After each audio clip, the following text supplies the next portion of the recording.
We're live from New Delhi. You're watching DD India Live, India's voice to the world. I'm Lipakshi Khurana. Coming up in the next 30 minutes. Prime Minister Modi terms the year of 2026 a turning point for India-Europe ties, says India-France transforming partnership into a partnership of the people. On the third day of India AI Impact Summit, high-stakes leaders meet and greet event to take place. Prime Minister Modi to hold bilateral talks with visiting world leaders. President of India Draupadi Murmu to participate in the International Fleet Review 2026 in Visakhapatnam. Fleets from across the world stand in position to sail together. Iran and US agree to guiding principles for nuclear deal in Geneva. Next round of talks to be scheduled. Ukraine-Russia hold peace talks in Geneva as Trump puts pressure on Kyiv to act fast and reach a deal to end four-year conflict. Zelensky calls it unfair.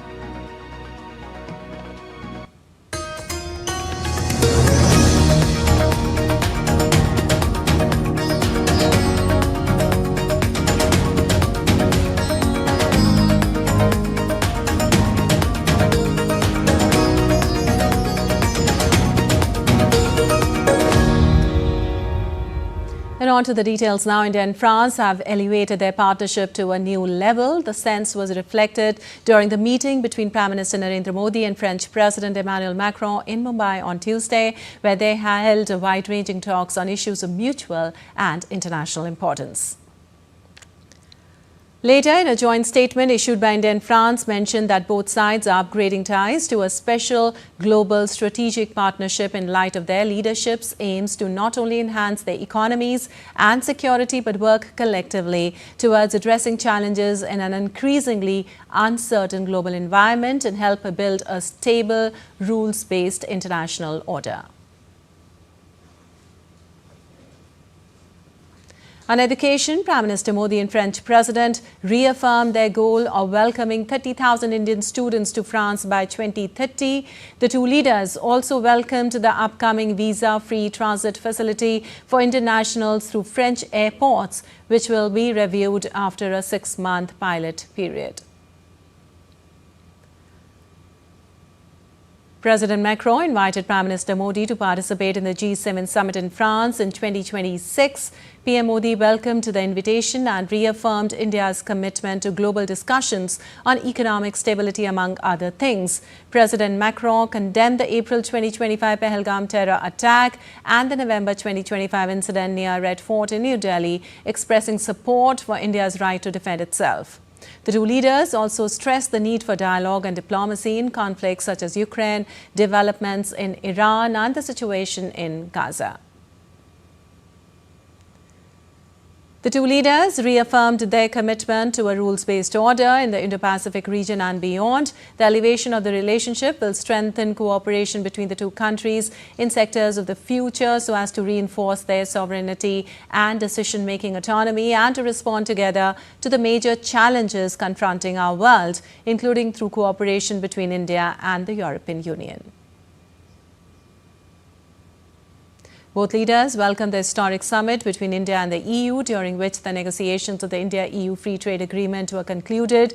The FTA will open opportunities for further economic collaboration between India, France and Europe, ushering in a new era of sustainable prosperity and resilient value chains. Cooperation on common security challenges such as maritime security, cybersecurity, hybrid threats, space and counterterrorism, and for promoting mutually beneficial defense industrial collaboration. Also, in a joint statement, both leaders recognized the worsening impacts of climate change marked by the increasing intensity and frequency of extreme weather events and reaffirmed the importance of the Paris Agreement in promoting sustainable lifestyles. President Macron lauded India's ambitious target to achieve 100 gigawatts nuclear power capacity by 2047. In the same context, they expressed satisfaction over the participation of India in the forthcoming Second World Nuclear Energy Summit in France in cooperation with the IAEA. Calling France one of India's oldest strategic partners, Prime Minister Modi said the two leaders have injected new depth and energy into the relationship. On Tuesday in Mumbai, after the summit, both leaders said that partnership has been elevated to a special global strategic partnership.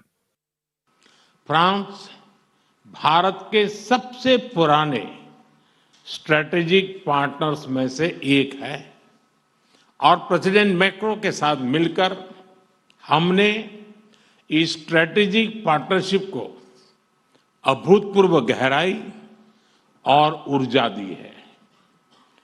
इस विश्वास और साझा vision के आधार पर आज हम अपने संबंधों को स्पेशल ग्लोबल स्ट्रेटेजिक पार्टनरशिप के रूप में स्थापित कर रहे हैं।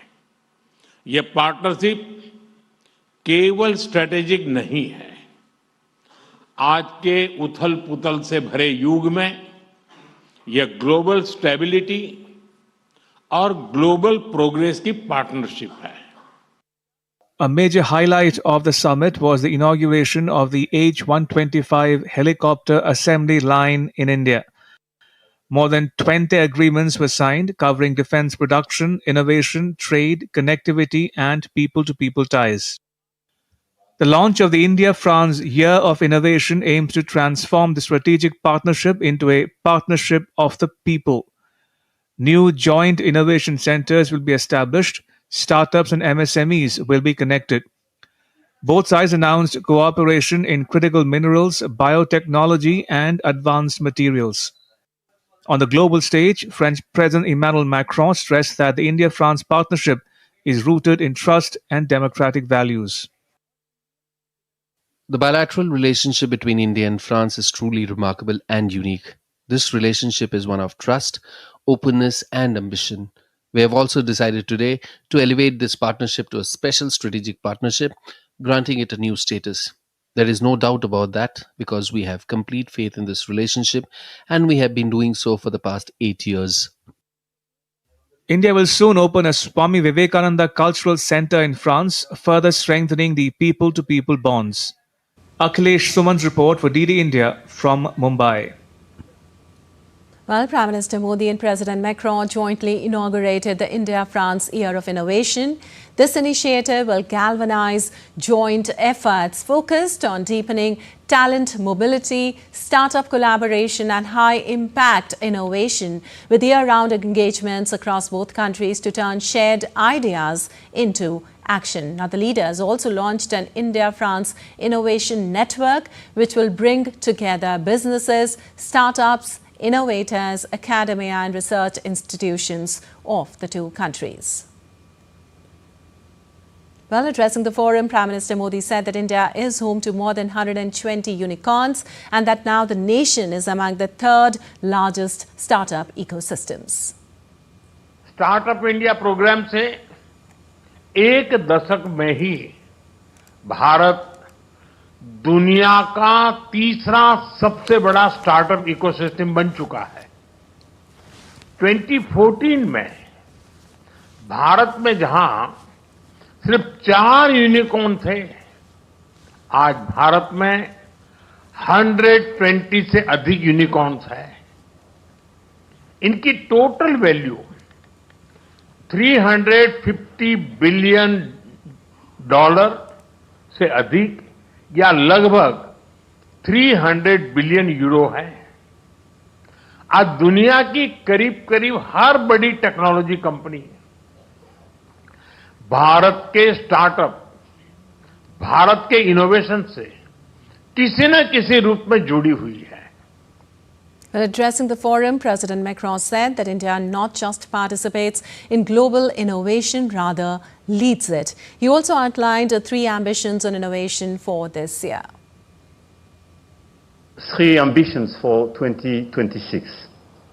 First, to better connect our ecosystems in order to make life easier for researchers, entrepreneurs, students, investors who are willing to develop partnerships. Second, to multiply concrete projects that help us tackle the challenges of our time: climate, health, food security, clean mobility. Finally, we must ensure that this momentum continues well beyond 2026. And this is our common ambition: We must make this year of innovation the starting point for an unprecedented level of integration between our two knowledge-based economies. Well, India and France also strengthened their defence ties at the annual India-France Defence Dialogue held in Bengaluru. Prime Minister Modi and President Macron virtually unveiled the H-125 helicopter assembly line near Bengaluru in the Indian state of Karnataka, even as Defence Minister Rajnath Singh and his French counterpart Catherine Vautrin took stock of the bilateral cooperation in defence. DD India's Rabindra Chauhan has more on this. The world witnessed a milestone on Tuesday when Prime Minister Narendra Modi and the French President Emmanuel Macron digitally unveiled the final assembly line of the H-125 helicopters in Bengaluru. The facility has been set up in Vemagal by Tata Advanced Systems Limited in partnership with Airbus.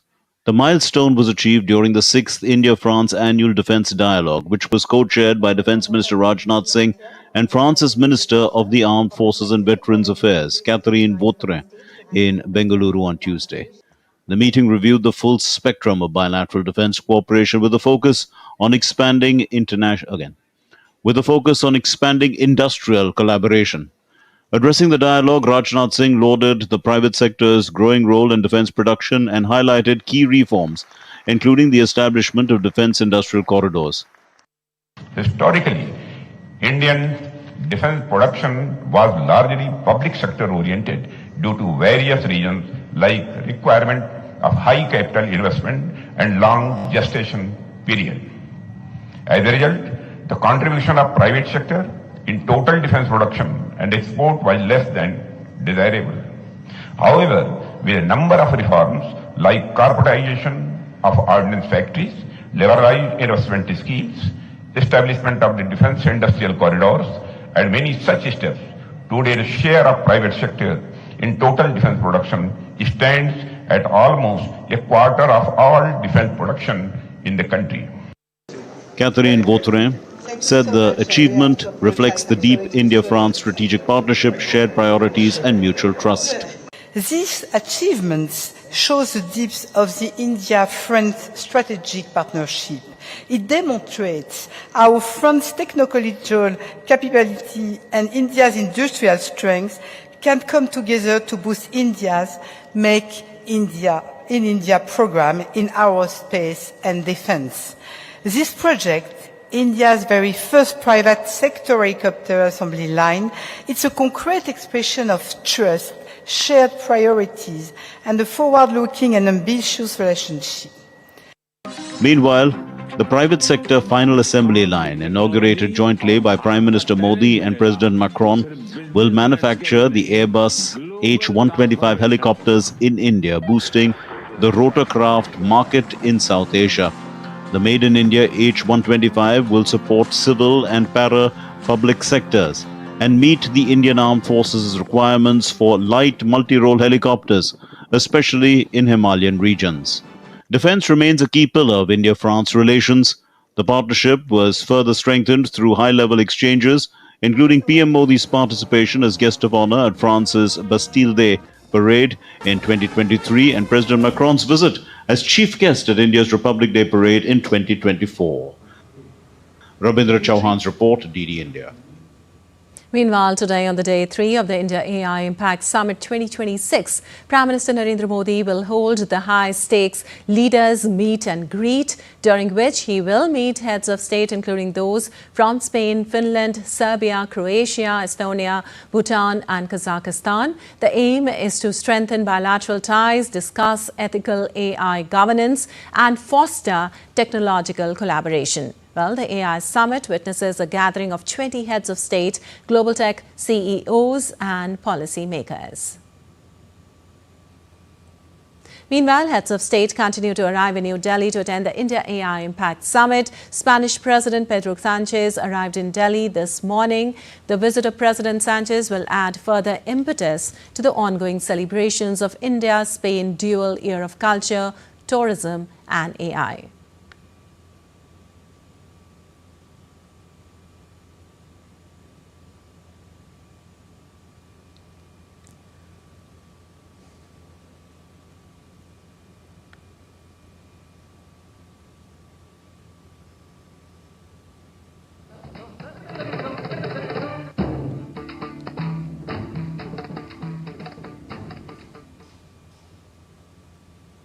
Also, Sweden's Deputy Prime Minister and Minister for Energy, Business and Industry, Ebba Busch, also arrived in New Delhi this morning. India-Sweden ties span a broad spectrum of cooperation, including trade, economy, science, innovation, climate action and education, among others.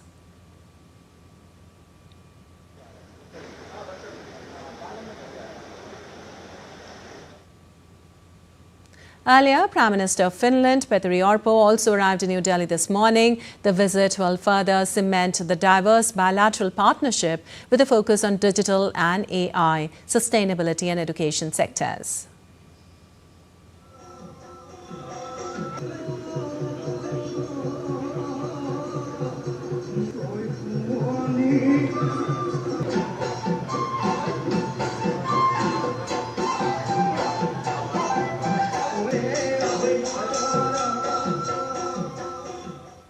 Also, even earlier, late on Tuesday night, UK Deputy PM David Lammy arrived at Delhi Airport. External Affairs Ministry spokesperson Randhir Jaiswal said David Lammy's visit will strengthen the India-UK comprehensive strategic partnership with a strong focus on trusted, inclusive and responsible artificial intelligence as a driver of innovation, growth and shared prosperity. World leaders from Serbia, Sri Lanka, Guyana and Bolivia are already in New Delhi for the summit. Well, Minister for Electronics and Information Technology Ashwini Vaishnaw today attended the opening ceremony of Research Symposium at Bharat Mandapam. Addressing the gathering, he expressed optimism about India's future while also asserting that AI must be safe and solve real-world challenges. Thank you for coming out in such large numbers at 8:30 in the morning. Yesterday we had about 250,000 people, mostly young. The average age was, I think, below 30, attending the AI Expo and the entire exhibition area. It was phenomenal response. When I interacted with the young minds, I was so surprised at the optimism that most of the young people expressed towards this opportunity which is coming for them. Initially, I was a bit apprehensive, but looking at their optimism, I am feeling really hopeful for a totally new future for our country and for the world. We in India are very focused on AI in the edge, AI for use cases, AI for solving real world problems, AI for improving the productivity in the enterprises, AI for population scale problems like healthcare, like agriculture, like climate change. These are the things that we are focused here in India. And this AI summit brings that opportunity. And as we discuss various technical matters, I will request the topmost brains which are present here to please do bring some solid, concrete suggestions on how to make AI safe. This is a great tool. It should be used for the benefit of humans. It shouldn't be something which really distorts that balance. I really look forward to the suggestions and ideas which will come out of this symposium. Thank you very much for coming to this symposium in such large numbers, and I wish you all the best. Well, Sakar Yadav, founder and CMD of LexLedgers.ai, along with CFO Prashant Shah, attended the India AI Impact Summit 2026 held at Bharat Mandapam in New Delhi. DD India's Deepika Meheto caught up with them on the sidelines of the AI Impact Summit to get their perspectives on the opportunities for innovation. We were the first company in India to release a search engine for the legal space. And now with AI, we were able to get very superior outputs, which were just not keyword searches, but which were also inferences and meaning on what the user is searching and what kind of outputs can give it, and very high quality because of the kind of data that we had. It's very important to note that while most AIs just give outputs, we give you usable outputs. Things can be done with the use of AI and the kind of money which is being poured in globally. I think that kind of money should be even flowing in Indian companies. So I see the future purely, if you see from the finance perspective, there is so much of cost saving which can be done using agentic AIs or the products which we are talking about. Especially, like 60,000 crores was spent by Indian companies, and globally it was like $320 billion which were only spent last year on legal cases.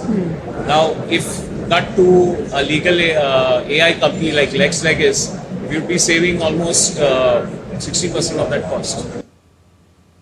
All right, time now for a short break. We'll be back in a while.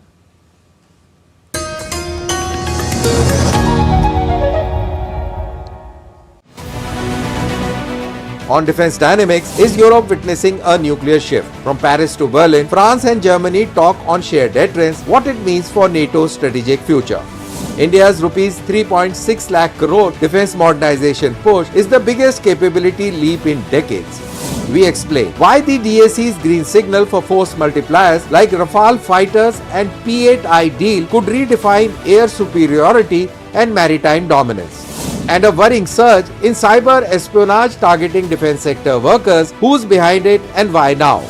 Plus in my take, why India's new defense procurement policy isn't just a reform, it's a strategic reset.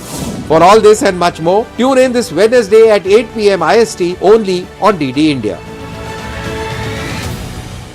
Can the U.S. launch a bombing campaign against Iran? The Philippines vessel suffered structural damage. The saga of child sexual abuse is the United States China's debt trap strategy. Truth is stranger than fiction. But sometimes hard to uncover.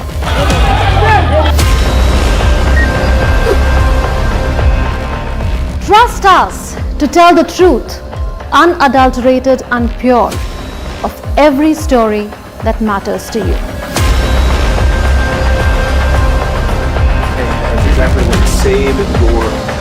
You read between the lines, cut the clutter and connect the dots to get you the full picture. Watch Connecting the Dots at these times with me, only on DD India.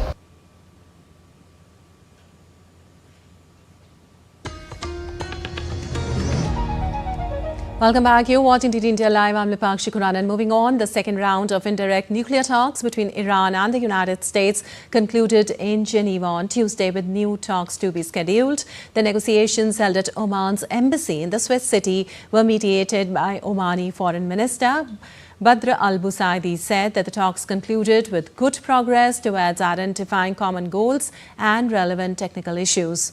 U.S. Presidential Special Envoy Steve Witkoff and President Donald Trump's son-in-law Jared Kushner represented Washington in the negotiations. Iranian Foreign Minister led a diplomatic and specialized delegation to the talks. Arakchi said the talks were held in a more constructive atmosphere compared to the previous round in Oman. Also, he said that a new window of opportunity has opened after talks with the U.S. Iranian President Masoud Pezeshkian said that the current talks with the United States are being conducted under the coordination and approval of the Supreme Leader. He said that the purpose of negotiations with Washington is to resolve issues seriously, not to engage in dialogue for the sake of dialogue. And Ukraine and Russia concluded the first of 2 days of U.S.-mediated peace talks in Geneva on Tuesday, with U.S. President Donald Trump pressing Kyiv to make a peace deal to end the 4-year conflict. Now, in a statement, Ukraine's lead negotiator, Rustem Umerov, said that the day's talks had focused on practical issues and the mechanics of possible decisions. He said negotiations would resume on Wednesday for the final day, while Russia's state news agency quoted a source as saying the talks between Ukraine and Russia lasted for 6 hours and were very tense. Meanwhile, in a nightly video address, Ukrainian President Volodymyr Zelensky said U.S. President Donald Trump is exerting undue pressure on Ukraine to make concessions in peace negotiations with Russia, warning that Ukrainians would never accept surrendering more territory, while he added that Russian strikes in Ukraine continued during the talks in Geneva. And the U.S. military struck 3 alleged drug trafficking vessels in the Eastern Pacific and Caribbean, killing all 11 people on board. U.S. Southern Command posted a video on X showing the boats being destroyed along with a statement. Officials said that of the 11 male narco-terrorists killed, 4 died in the first vessel in the Eastern Pacific, 4 on a second vessel also in the Eastern Pacific, and 3 on the third vessel in the Caribbean. Now, the strikes bring the death toll from the U.S. military operations up to at least 145 people killed. The Trump administration has carried out more than 40 lethal strikes on alleged drug boats in the Caribbean Sea and Pacific Ocean since September 2025. And Prime Minister Narendra Modi has invited Bangladeshi Prime Minister Tariq Rahman to visit India at a mutually convenient time. The invitation was conveyed in a letter which was handed over by Lok Sabha Speaker Om Birla when he called on Tariq Rahman following the swearing-in ceremony of the Jatiya Sangsad Bhavan in Dhaka on Tuesday. In the letter, Prime Minister Modi termed the victory as a testimony to the trust and confidence reposed by the people of Bangladesh in Tariq Rahman's leadership and their mandate for his vision to take the country forward on the path of peace, stability and prosperity. Prime Minister Modi said he looked forward to working closely with Bangladesh's new Prime Minister to strengthen multifaceted bilateral relations, enhance regional cooperation and advance shared goals. And India's Foreign Secretary of India, Vikram Misri, on Tuesday had a courtesy meeting with the leader of opposition of Bangladesh and the Amir of Bangladesh, Dr. Shafiqur Rahman, on the margins of the swearing-in ceremony of the new government in Bangladesh. Foreign Secretary conveyed greetings to Dr. Rahman on his new role and reaffirmed India's enduring support to Bangladesh, underscoring the people-centric nature of the ties. Dr. Shafiqur Rahman highlighted the deep civilizational bonds shared by the two countries and expressed hope for stronger bilateral relations.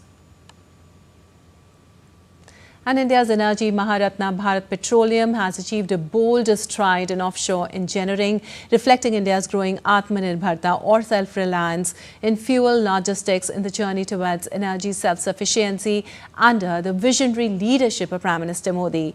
In a demanding intertidal zone where tidal windows constantly shift and precision cannot falter, BPCL completed a 10-inch into 2.3 kilometers offshore sea-to-land horizontal directional drilling bull under the Mumbai Rasayani pipeline project, marking one of India's first offshore HDD crossings of this scale.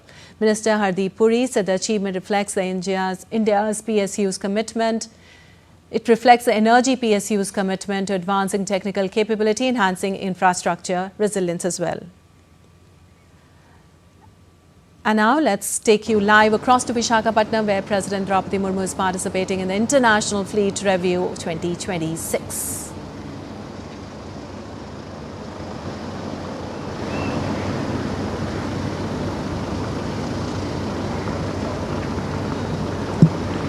Ladies and gentlemen, you are requested to rise for the national song and national anthem. देवियों और सज्जनों, आपसे अनुरोध है कि राष्ट्रीय गीत और राष्ट्रगान के सम्मान में अपने अपने स्थान पर खड़े हो जाएं।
Ladies and gentlemen, the Honorable President of India and Supreme Commander of the Defence Forces has embarked INS Sumedha.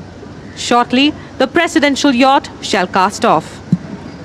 देवियों और सज्जनों, भारत की माननीय राष्ट्रपति और सुरक्षा बलों की सर्वोच्च कमांडर आईएनएस सुमेधा पर पधार चुकी हैं। अब से कुछ ही क्षणों में राष्ट्रपति का जहाज प्रस्थान करेगा।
Ladies and gentlemen, shortly the Honorable President of India shall receive a Rashtriya salute from the Guard of Honor, followed by a 21-gun salute. All guests are requested to rise. देवियों और सज्जनों, भारत के माननीय राष्ट्रपति को 21 तोपों की सलामी दी जाएगी। आप सभी से अनुरोध है कि कृपया अपने स्थान पर खड़े हो जाएं।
Now, as the fleet sails in review today, it also narrates the story of Atmanirbharta, with a significant number of frontline platforms built in Indian shipyards. Let's go back into a history a bit. Indian Navy started its self-reliance in 1950s by designing and constructing its own ships at GRSE. INS Ajay holds the distinction of being the first warship to be indigenously built in India. Constructed at the Garden Reach Workshop in Calcutta, now known as the Garden Shipyards, Shipbuilders and Engineers Limited.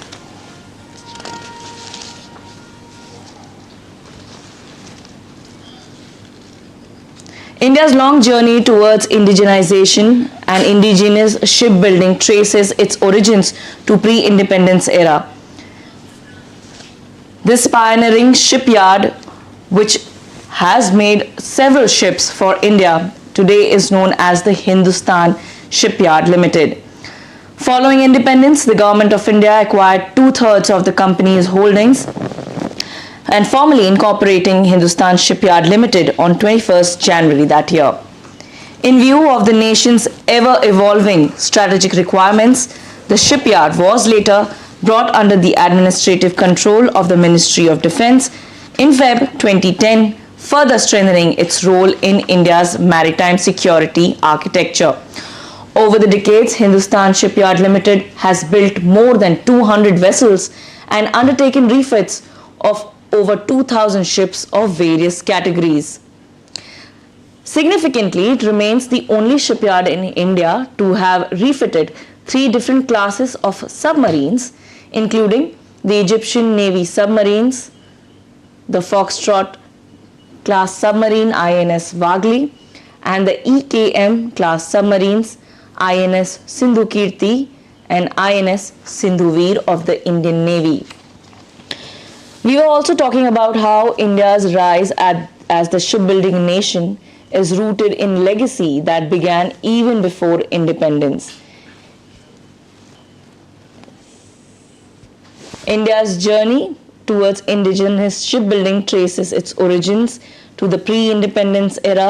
And as we were mentioning to you about the Hindustan Shipyard Limited, we now have the visuals inside from INS Sumedha of the Hindustan Shipyards Limited. जिस तरीके से हम आपको बता रहे हैं कि Hindustan shipyard limited अब तक 200 से ज़्यादा वेसल बना चुका है और साथ ही रीफिट की बात जब हम करते हैं तो हिंदुस्तान शिपयार्ड लिमिटेड 2000 से भी अधिक वेरियस कैटेगरीज के वेसल्स की रीफिट वो कर चुका है। साथ ही हिंदुस्तान शिपयार्ड लिमिटेड एकमात्र ऐसा शिपयार्ड है जिसमें 3 अलग अलग क्लासेस के सबमरीन्स की रीफिटिंग की है। यहाँ पर ये सिर्फ भारतीय नहीं बल्कि इजिप्शियन नेवी सबमरीन्स के भी फॉक्सट्रॉट क्लास सबमरीन्स के भी रीफिटिंग कर चुका है।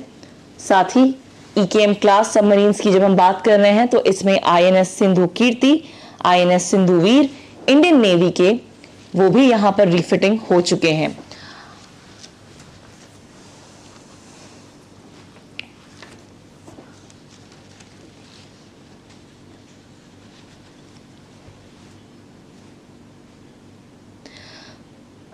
जैसे जैसे आईएनएस सुमेधा समुद्र की ओर बढ़ रही है, पोर्ट छोड़ रही है, हमें कई सारे यहाँ पर विशाखापट्टनम के इंटरेस्टिंग और जो बहुत ज़्यादा आकर्षण वाले केंद्र हैं वो यहाँ पर दिखाई देंगे।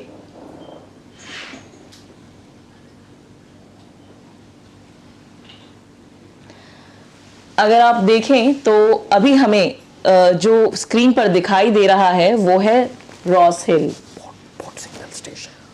पोर्ट सिग्नल स्टेशन है और पोर्ट सिग्नल स्टेशन से ही जुड़ा हुआ ये रॉस हिल जिसके बारे में हम आपको कुछ ही देर में बताएंगे। काफ़ी इंटरेस्टिंग बातें हैं यहाँ की, लेकिन जो ये पोर्ट सिग्नल स्टेशन है वो यहाँ पर जो भी वेसल्स अंदर आने हैं पोर्ट में उन्हें एक तरीके से नेविगेट करता है और उन्हें फैसिलिटेट करता है कि कौन पोर्ट में किस समय में आ सकता है।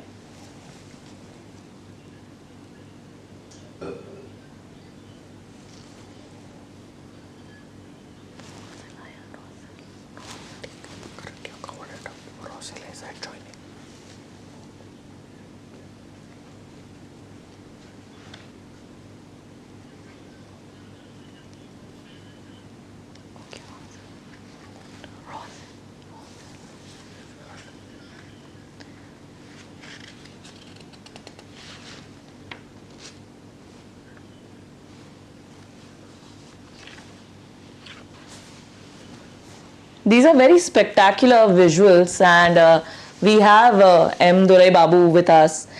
Sir, as we were talking about earlier, we were talking about the importance and the significance of this particular naval dockyard, how it is naturally blessed. We also explained how the Hindustan Shipyard Limited has been instrumental. How do you see this particular journey of indigenization and today where we stand?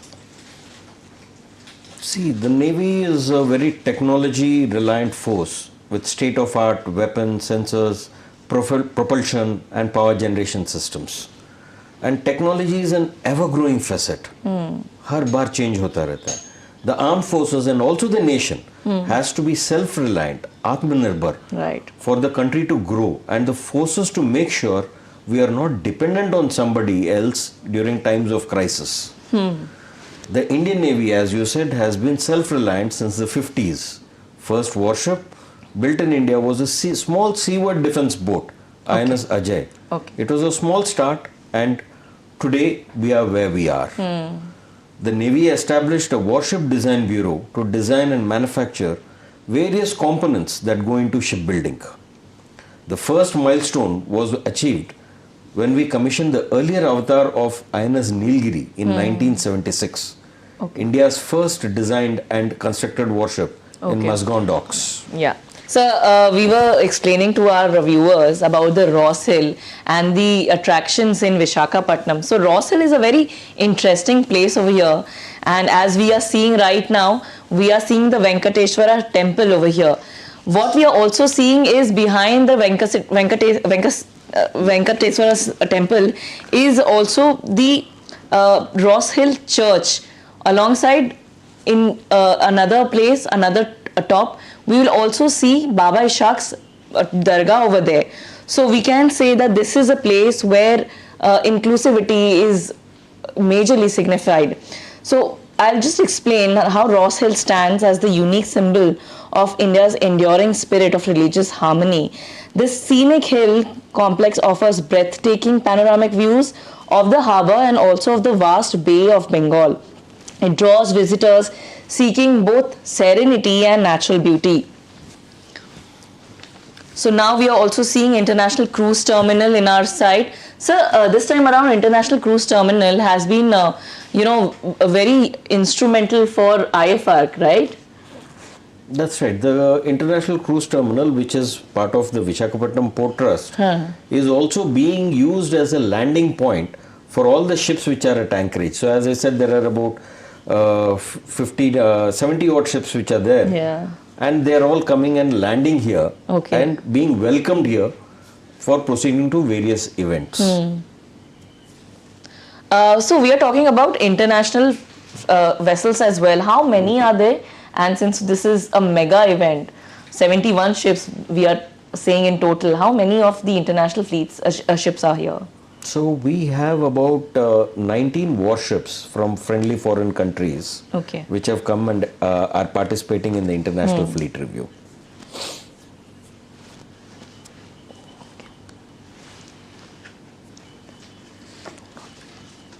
Okay. So while we've already seen these visuals, we will now get our viewers another compelling audiovisual presentation which will showcase the strength, spirit and service of the Indian Navy.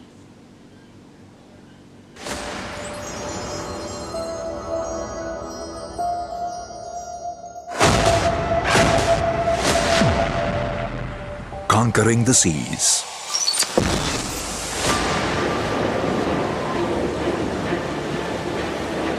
Shaping the future for my country.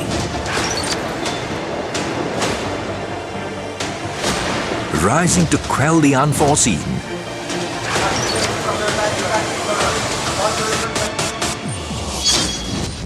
I am.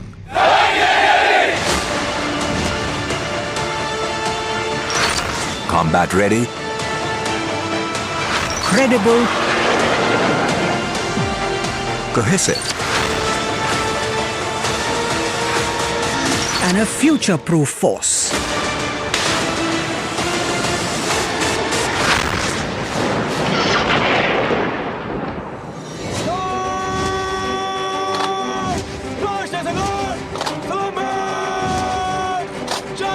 A great day has dawned. One that will go down in history.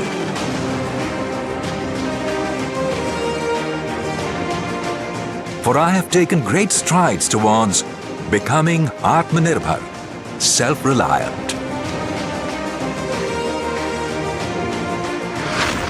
I achieved an unprecedented milestone with the commissioning of India's first indigenous aircraft carrier. Designed by the Warship Design Bureau. Constructed at the Cochin Shipyard Limited. And named after her most illustrious predecessor, INS Vikrant, the hero of the 1971 war.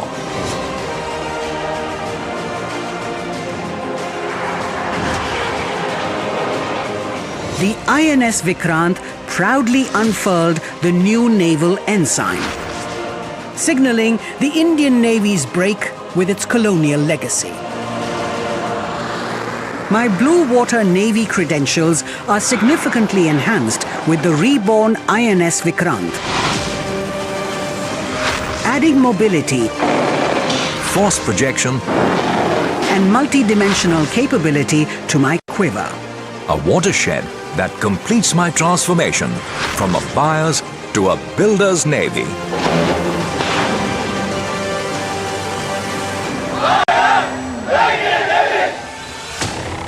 My journey as a builder's navy has been part sprint, part marathon so far. The first step was INS Nilgiri.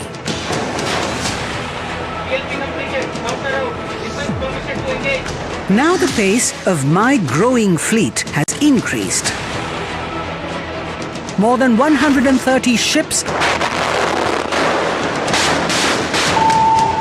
submarines,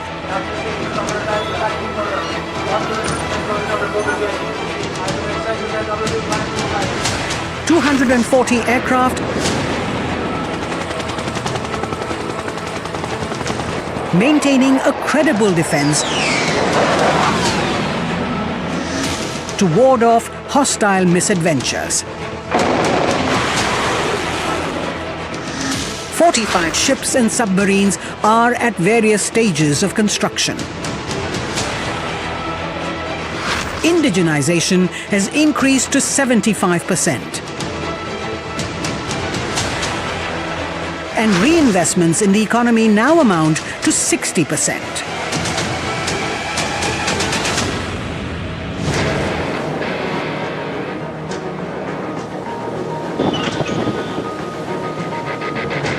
Preceding the INS Vikrant, indigenous teams launched the stealth frigate Dunagiri.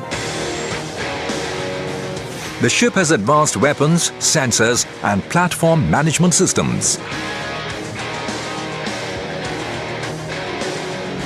With Surat, the future-ready indigenous guided missile destroyer, which enables enhanced force projection.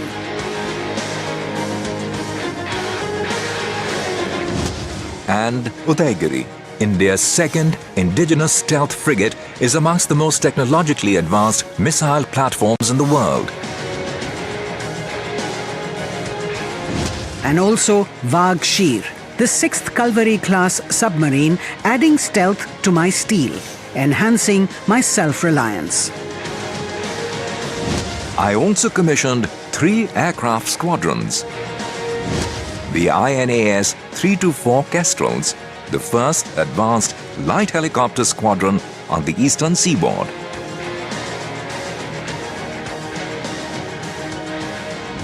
The INAS 325 Advanced Light Helicopters Squadron will serve the Navy in the Andaman and Nicobar Islands.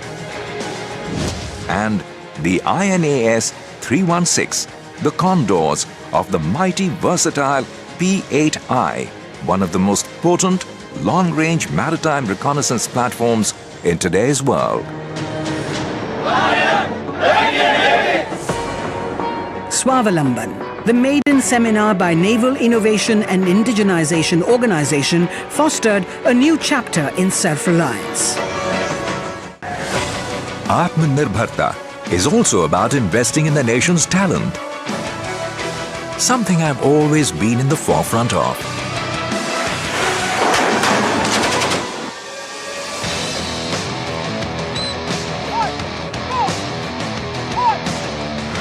My sailors find their sea legs at INS Chilka, preparing them all for a life serving the nation.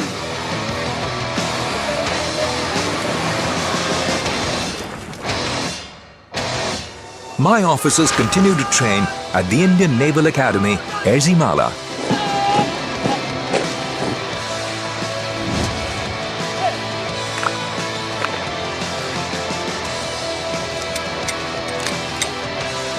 Where they gain a technical and soldier's education from the very best.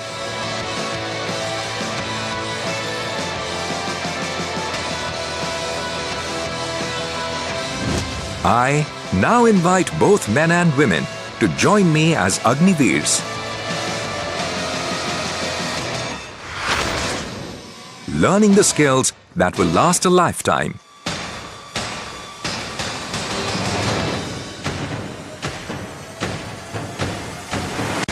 I am a pioneer of Nari Shakti. Women now serve as pilots,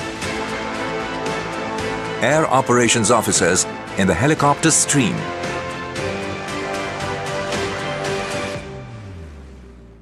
A crew of 2 women officers is undertaking an expedition to Rio de Janeiro via Cape Town, South Africa.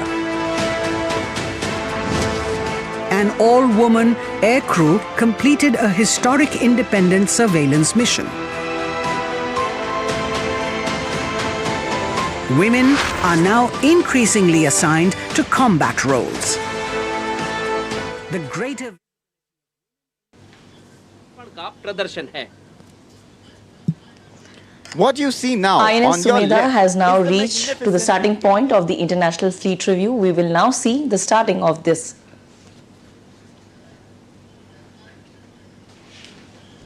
three-masted bark. She has 20 sails, which together provide nearly 10,000 square feet of area to catch the wind. You can see her smart cadets manning the three masts and waving, while their gaze remains firm on the horizon and beyond.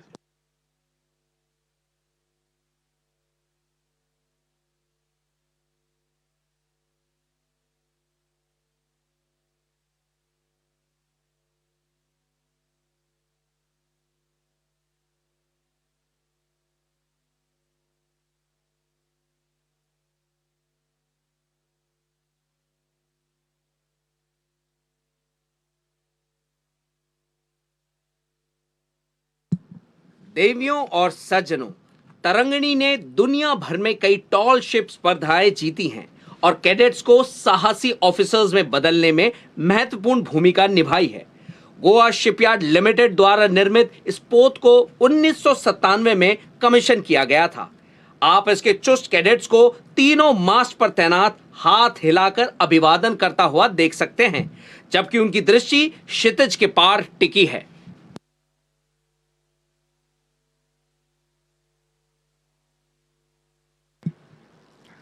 Now on your left is INS Gaj, commanded by Lieutenant Commander Mukul Magotra. Gaj is an ocean-going tug built here at the Hindustan Shipyard Limited, Visakhapatnam. She is the first and only ship of her class in the Indian Navy and employs a Voigt-Schneider propulsion, allowing her to turn 360 degrees on the spot. INS Gaj तोप खाने के अभ्यास के लिए लक्ष्यों को खींचने, गोला बारूद डंप करने, कॉन्सर्ट ड्यूटी, परीक्षण, गश्त और फायरिंग रेंज की सफाई करने जैसे कार्य को बखूबी अंजाम देता है. गज का युद्ध घोष है, जिसने रखा ध्वज का मान, गज महान, गज महान.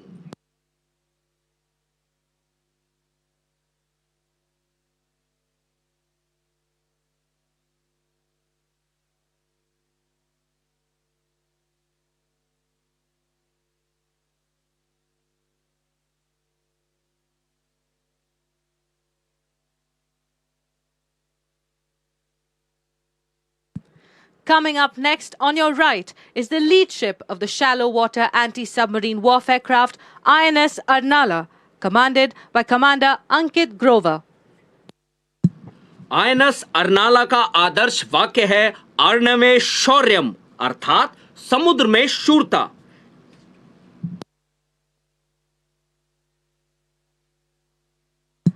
यह हल माउंटेड और वेरिएबल डेप्थ सोनार, हल्के वजन के टॉर्पीडो एचडब्ल्यू रॉकेट से सुसज्जित है.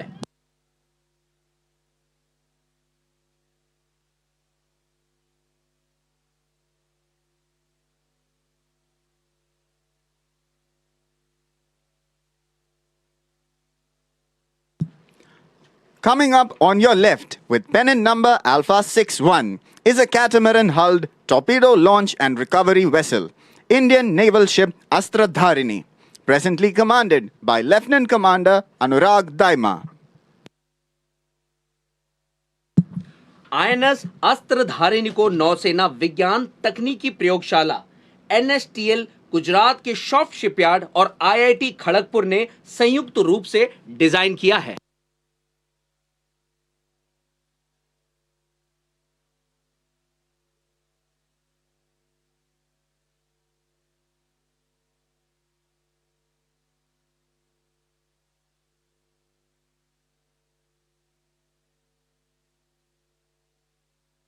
You can see towards your right another shallow water craft, INS Androt, commanded by Commander Guru Prasad Patil.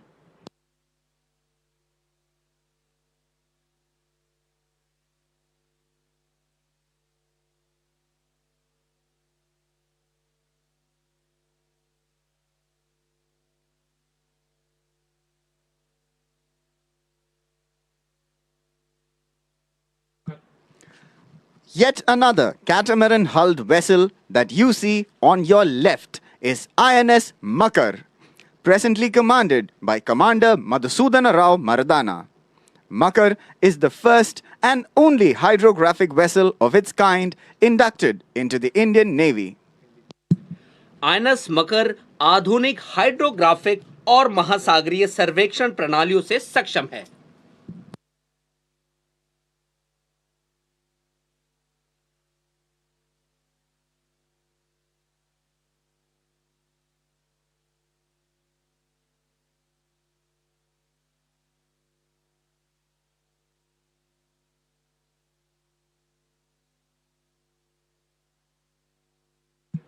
Coming up on your right-hand side is a sleek missile corvette INS Kirch, commanded by Commander Advait Sarin.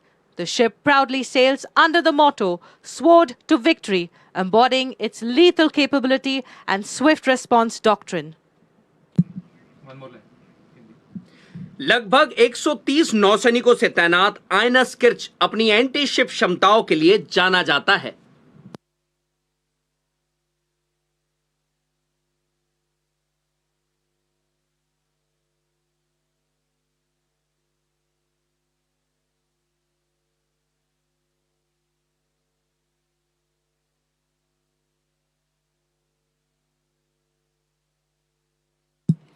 What you see now on your left is INLCU 56.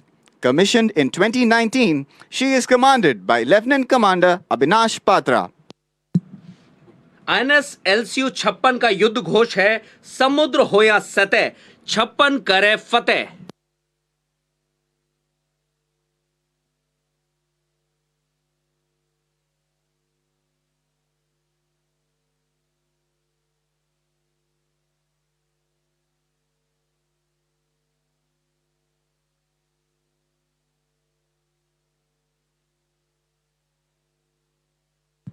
The ship with pennant number Papa 47 that you see on your right is a Kukri-class missile corvette INS Khanjar. She's presently commanded by Commander Ronnie Chopu, the first officer from Arunachal Pradesh to command a warship. खंजर का यह नाम भारत के प्राचीन हथियारों से प्रेरित है और यह जहाज एक खंजर की तरह ही सटीक एवं त्वरित वार करने की क्षमता रखता है।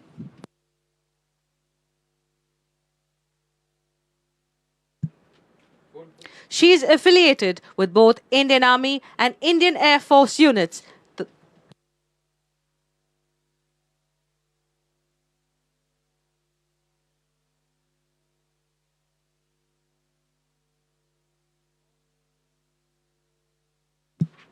The ship that you see now on your left is INLCU 55, commanded by Lieutenant Commander Harsukh Dadich.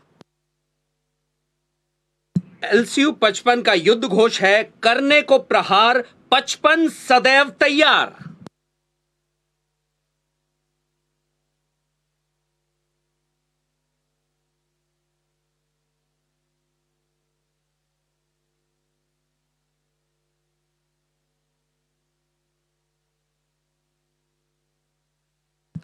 The White Hull ship on your right-hand side is a Samad-class offshore patrol vessel, ICGS Sujay, commanded by DIG Davis John Manoj. Today, she is flying the flag of Additional Director General Donnie Michael, Ati Vishisht Seva Medal, President's Tatrakshak Medal, Coast Guard Commander, Eastern Seaboard.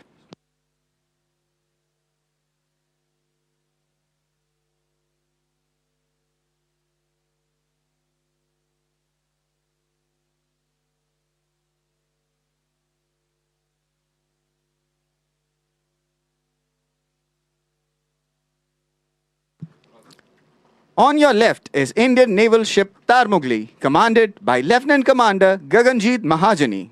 This fast attack craft is a crucial asset in safeguarding India's island territories and exclusive economic zone.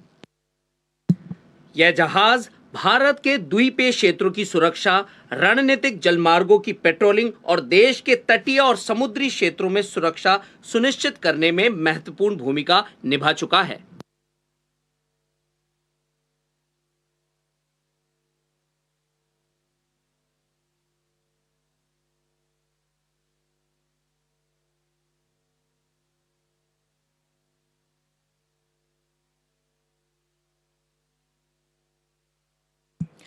On your right-hand side is ICGS Sarathi, commanded by Commandant Kundan Singh.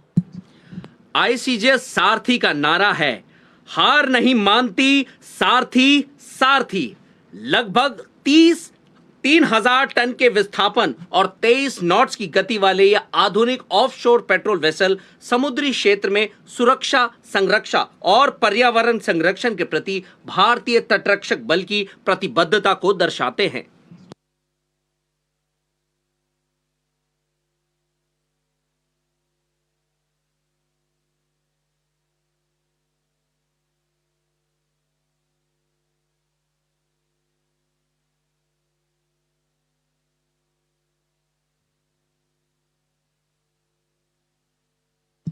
On your left is Indian naval ship Baratang, pennant number Tango 68, commanded by Lieutenant Commander Aditya Kumar. INS Baratang सागरीय तट पर निगरानी, EEZ की सुरक्षा, तस्करी और शिकार रोकथाम तथा आतंकवादी रोधी अभियानों के लिए डिजाइन किया गया है।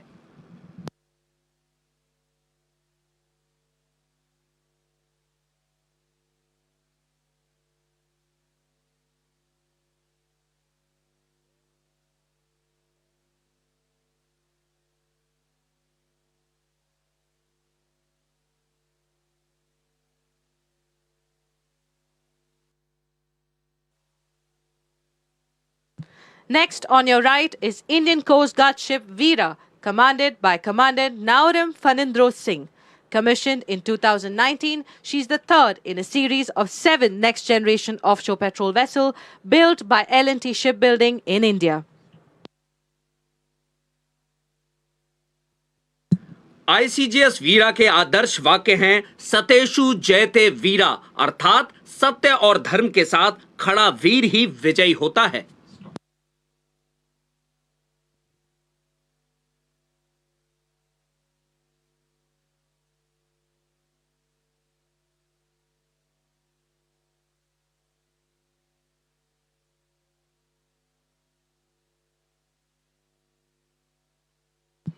On your left is another fast attack craft, Indian naval ship Cheriam, commanded by Lieutenant Commander Tula Umesh Kumar. Cheriyam वर्ग के जहाजों के नाम लक्षद्वीप और अंडमान निकोबार द्वीप समूह के दूर दराज द्वीपों के नाम पर रखे गए हैं।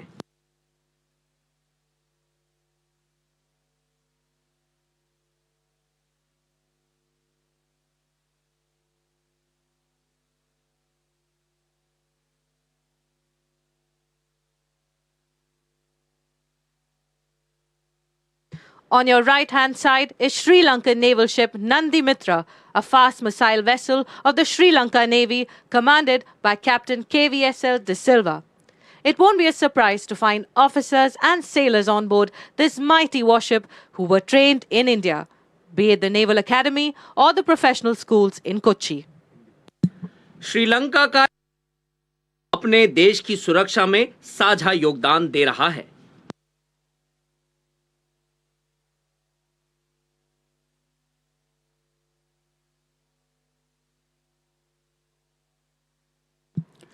Coming up on the left with pennant number Papa 609 is Seychellois Coast Guard ship Zoroaster, commanded by Captain Lyndon Leblanche.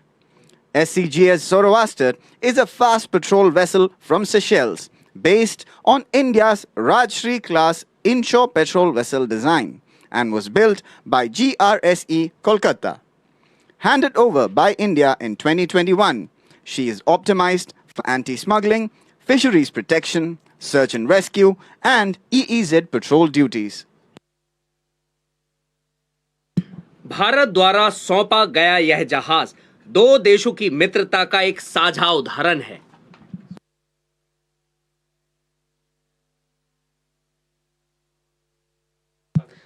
The Sri Lankan Navy ship Sagara is what you see next on your right. She is commanded by Captain WNSB Dharmaratna and is tasked with long-range surveillance, escort and general maritime security duties in the Indian Ocean region. बेहतरीन endurance, एक उड़ान deck और आधुनिक navigation एवं संचार प्रणालियों से lace यह जहाज खोज एवं बचाव और क्षेत्रीय सहयोगियों के साथ संयुक्त गश्त जैसे शांति व्यवस्था मिशनों में महत्वपूर्ण भूमिका निभाता है।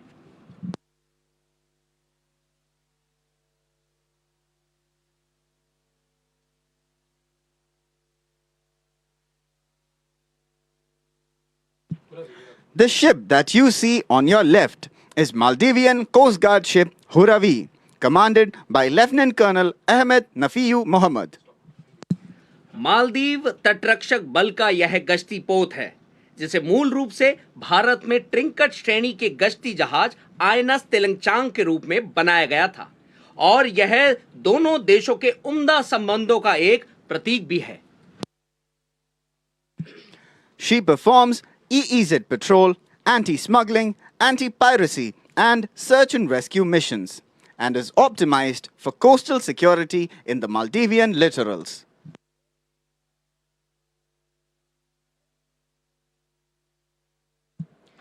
From the largest archipelagic state, Indonesia, we have Kapal Perang Republic, Indonesia, Bung Tomo on your right, commanded by Captain Rianto Agus Wibowo. She was commissioned into the Indonesian Navy in 2014. As a multi-role light frigate, the ship has potent surface, air defense and anti-submarine capabilities.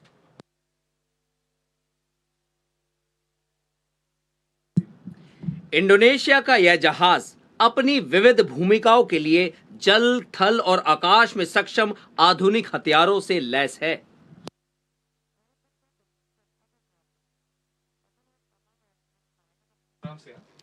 The vessel on your left is Royal Navy of Oman vessel Saad from Oman, commanded by Lieutenant Commander Shaheen Al-Balushi. The presence of this fine warship from Oman here in India at a time when India's ancient stitch ship INSV Kondenya just completed her maiden historic voyage to Oman conveys the long-standing relationship that both nations enjoy. यह जहाज EEZ गश्त, निगरानी और समुद्री सुरक्षा अभियानों की काबिलियत रखता है।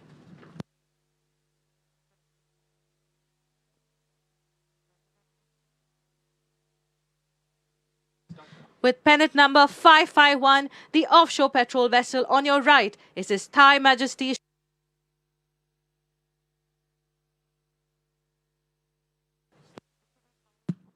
यह विशेष रूप से थाईलैंड की खाड़ी और अंडमान सागर में EEZ की गश्त, मत्स्य पालन संरक्षण और समुद्री सुरक्षा के लिए तैयार किया गया है।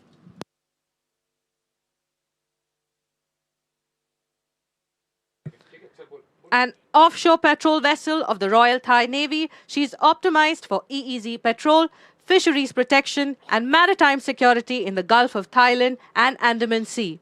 She is also capable of carrying an AW-139 class helicopter.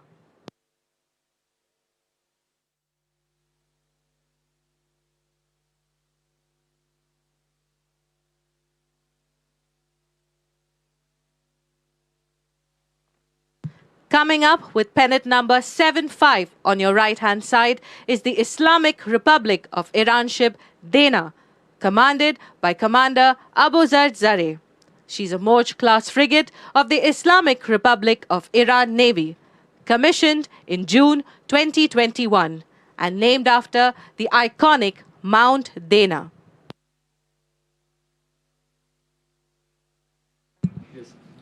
इस जहाज के हथियार इसे हवाई हमले, सतह पर युद्ध और सीमित पनडुब्बी रोधी युद्ध में एक बहुआयामी क्षमता प्रदान करते हैं। यह जहाज दोनों देशों की नौसेनाओं का एक साझा उदाहरण है।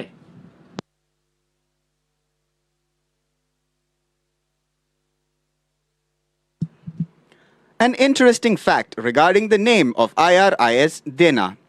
She is named after the iconic Mount Dena, also called the Kuh-e-Dinar.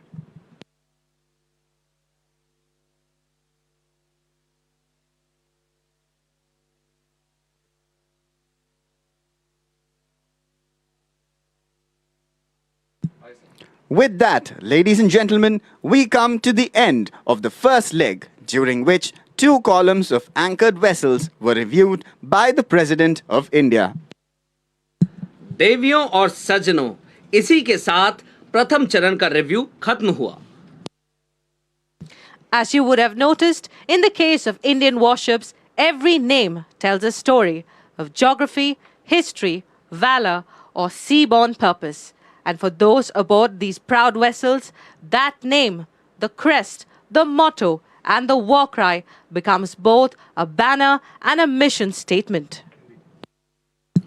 भारतीय नौसेना का हर जहाज की एक नाम की एक कहानी है।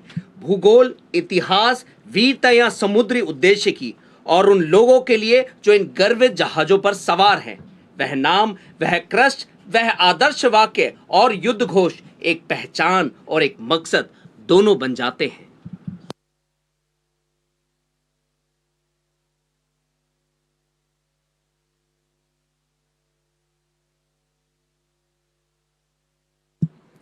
We now request our guests to look ahead. You would notice a large number of colorful sails on the horizon. Sail training is not merely an ode to the earliest form of wind power, but also an essential skill that enhances the understanding of how the forces of nature act on a vessel. अब हम अपने मेहमानों से अनुरोध करते हैं कि वे जहाज के सामने बाईं ओर देखें। आपको क्षितिज पर बड़ी संख्या में रंगीन पाल दिखाई देंगे। सेल ट्रेनिंग न केवल प्रणोदन के सबसे शुरुआती रूप पवन शक्ति के प्रति एक सम्मान है, बल्कि यह एक आवश्यक कौशल भी है, जो यह समझने में मदद करता है कि प्रकृति की शक्तियां नौकाओं पर किस प्रकार कार्य करती हैं। On the port side, ladies and gentlemen, is the parade of sails. The first two vessels are INSV Mahade, skippered by Lieutenant Commander Dilna K. Shaurya Chakra, and INSV Tarini, skippered by Lieutenant Commander Rupa A. Shaurya Chakra. These vessels and their skippers have achieved what very few on the planet ever have. They circumnavigated the globe, over 36,000 nautical miles, carrying the Indian tricolor across continents, oceans, storms, and ice-cold winds.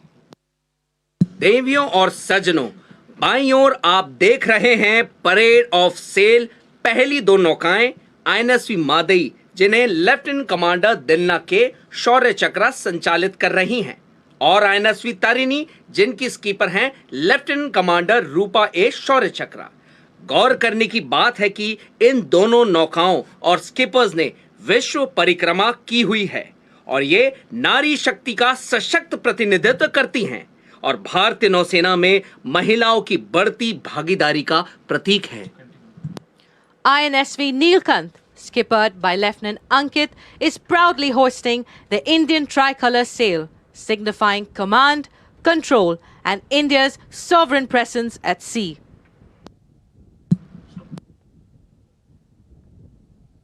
Following in line are INSV Kadalpura, skippered by Commander T.S. Bisht, and INSV Haryal, skippered by Lieutenant Commander Ravindra Yadav.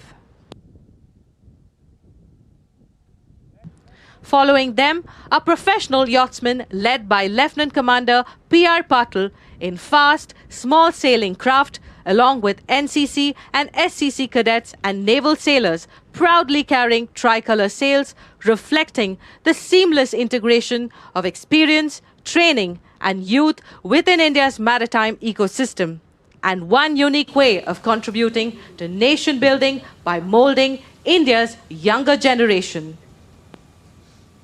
इसके बाद तेज और छोटे नौकायन यानों में professional यॉट्समैन हैं, जिसका नेतृत्व लेफ्टिनेंट कमांडर पीआर पाटिल कर रहे हैं।